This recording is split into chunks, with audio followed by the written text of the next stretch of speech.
من قال لا حول ولا قوة إلا بالله ولو مرة واحدة كنز من كنوز الجنة. من قرأ قل هو الله أحد مرة واحدة تعدل ثلث القرآن، ومن قرأها 3 مرات كان كمثابة ختم القرآن.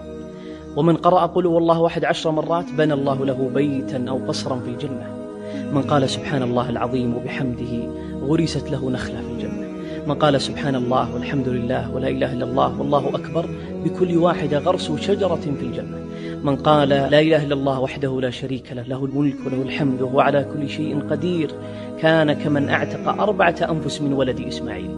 من سأل الله الجنة 3 قالت الجنة اللهم أدخله الجنة. ومن استعاذ من النار 3 قالت النار اللهم أعيده من النار.